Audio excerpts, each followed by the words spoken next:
Welcome back नाज़रीन। अहम ख़बर शामिल कंदासीं। सिंध वरी वज़ीर सैयद मुराद अली शाह जो चवणु आहे त NICVD जो बजट वधी करे 10 अरब रुपया कयो वियो आहे। वॾे वज़ीर NICVD जे नए OPD ब्लॉक जो इफ़्तिताह कयो। सिंध हुकूमत 5 सालनि में सिहत ते 1 ट्रिलियन रुपया ख़र्च कयो आहे। NICVD में 10 दिलि जा अस्पताल ऐं 30 चेस्ट पेन यूनिट्स फ़ाल आहिनि। सिंध में दिलि जे इलाज जूं सभु सहूलतूं बिल्कुलु मुफ़्त आहिनि। वॾे वज़ीर चयो त नई OPD ब्लॉक में हर साल 14 लाख मरीज़नि जो इलाज कयो वेंदो। वॾे वज़ीर वधीक ॿुधायो त सिहत जे लाइ बजट 2025-26 में AKI 3 अरब रुपया मुक़ररु कया विया। वफ़ाक़ खां मिलंदड़ 3 अस्पतालुनि जो बजट 1.9 अरब खां 40 अरब रुपया थियो। जिन अस्पताल जा बिस्तरा 4000 आहिनि, जॾहिं ईंदड़ साल 5000 थींदा। वॾे वज़ीर सहकार करण वारनि जा थोरा मञा।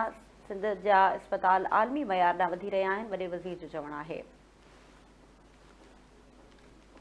नाज़रीन NICVD जो बजट वधी 10 अरब रुपया कयो वियो। वॾे वज़ीर चयो आहे त NICVD जे नए OPD जे ब्लॉक जी इफ़्तिताही तक़रीब में संदसि चवणो सिंध हुकूमत 5 सालनि में सिहत ते 1 ट्रिलियन रुपया ख़र्च कया। NICVD में 10 दिलि जा अस्पताल ऐं 30 चेस्ट पेन यूनिट्स फ़ाल आहिनि। सिंध में दिलि जे इलाज जूं सभु सहूलतूं बिल्कुलु मुफ़्त आहिनि। इन वधीक तफ़सील मालूम कयूं था। चीफ रिपोर्टर इमदाद सूमर असां सां लाइन ते मौजूदु आहे।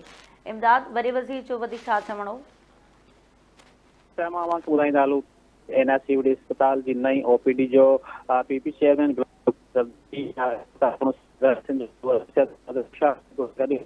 जे वॾे वज़ीर ख़िताब कंदे चयो आहे त अॼु असां कराची में नेशनल ऑफ कार्डियोलॉजी डिज़ीज़ जी नई OPD जो ब्लॉक जो इफ़्तिताह कयो आहे। NICVD जेको सिंध ऐं पाकिस्तान जे लखनि दिलि जे मरीज़नि लाइ उमेद जी किरण आहे। NICVD सिर्फ़ु हिकु अस्पताल न आहे, पर सिंध हुकूमत जी सिहत लाइ पुख़्ते वाइदे ऐं अज़म जी अलामत आहे। सिंध हुकूमत हर शहरी मुफ़्त मयारी ऐं रसाई लाइक़ सिहत जूं सहूलतूं ॾियण लाइ पुरअज़म आहे।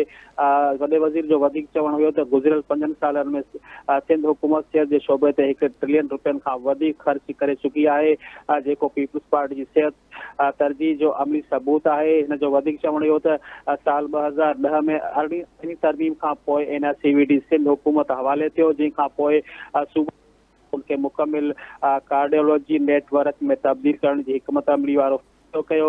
NICVD कराची जो सालियानी बजट 10 अरब रुपया ते पहुची वियो आहे, जिन त मज़मूनी तौर ते फिज़िकल तौसील लाइ 50.77 अरब रुपया जारी कया विया आहिनि। सिंध जे वॾे वज़ीर वधीक ख़िताब कंदे चयो अॼु NICVD सिंध में 10 जदीद दिलि जा अस्पताल ऐं 30 यूनिट्स हलाए रहियूं आहिनि, जिते 24 कलाक बिल्कुलु जान बचाईंदड़ इलाज कयो पियो वञे। सिंध जे वॾे वज़ीर वधीक ख़िताब कंदे चयो त नई OPD ब्लॉक मुकमिल तौर ते मरीज़ मर्कज़ ते ठहियल आहिनि ऐं हिते हर साल 14 लख खां वधीक इलाज कयो पियो वञे। सिंध जे वॾे वज़ीर वधीक चयो त NICVD जी कारकर्दगी ऐं सिंध हुकूमत जी सजी ते सबूत आहे। हिन NICVD जी एग्ज़ेक्टिव डायरेक्टर TB स्टाफ ऐं ॿियनि अमले जी जेको वॾे वज़ीर साराह कई। वॾे वज़ीर चवणु इहो त पब्लिक प्राइवेट पार्टनरशिप्स जे पाइदार तरक़ी लाइ अहम किरदारु अदा कनि थियूं।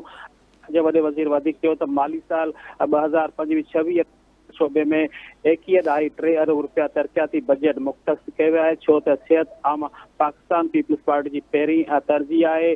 सिंध जे वॾे वज़ीर वधीक चयो शेख ज़ुल्फ़िकार अली भुट्टो जो अवाम दोस्त सिहत वारो विज़न चेयरमैन भुट्टो ज़रदार जी क़यादत ऐं संदन रहनुमाई करे रहियो आहे। वॾे वज़ीर NICVD खे शानदार ख़िदमत खे मुबारकबाद ॾींदे चयो त सिंध हुकूमत जी शिराकत ऐं सहकार जो सिलसिलो जारी रहंदो ऐं अवाम खे मुफ़्त जदीद ऐं हमदर्दन दिलि जी इलाज जूं सहूलतूं मुहैया कयूं वेंदियूं। जी इमदाद, वॾी महिरबानी तफ़सील आहे।